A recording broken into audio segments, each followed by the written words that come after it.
since that fateful day when Professor Saitoti, the late, dropped names of MPs as suspected drug dealers.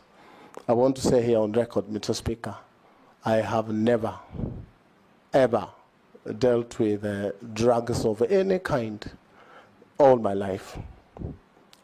Mr. Speaker, this not is even Panadol?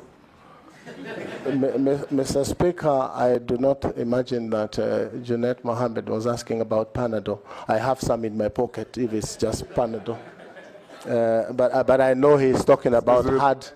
We know what he meant. He's talking about hard drugs, cocaine, and the rest. And this is a very disturbing subject, Mr. Speaker. But I invite Kenyans also to have a look at the dossier that Mr. Saitoti brought to the House. It's a dossier such that, Mr. Speaker, if it was given to Inspector Mwala, it would not pass Mr. Mwala's table for a script. If, Mr. Speaker, at that point in time, and records speak here in this House, I fought vigorously the tabling of our names without a leave of the House, because the rules are such that if you are discussing the conduct of an MP, you need to move a substantive motion. But for that particular one, it went through smoothly as planned.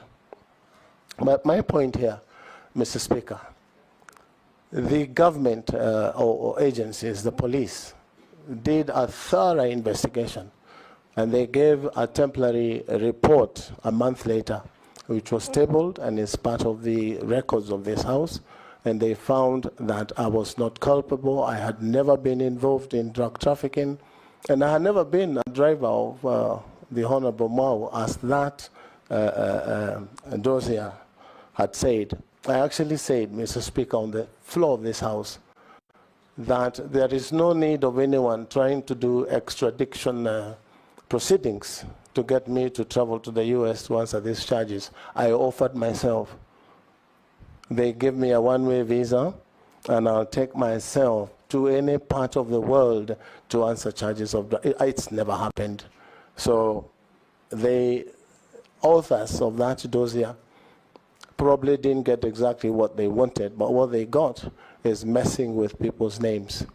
And that is the situation it is today. Mr. Speaker, it has continued to happen. People talking about you will find some of us are named Pablo, all those names.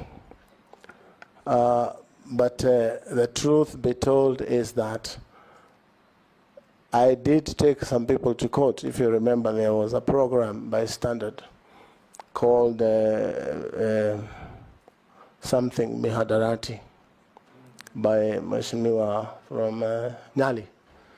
And I did take them to court. It's taken long, about 8 or 9 years. But finally, I got judgment against them, and I was paid a little bit of money. But circulation is still happening. This is something I am bound to live with for the rest of my life. But I do not do drugs.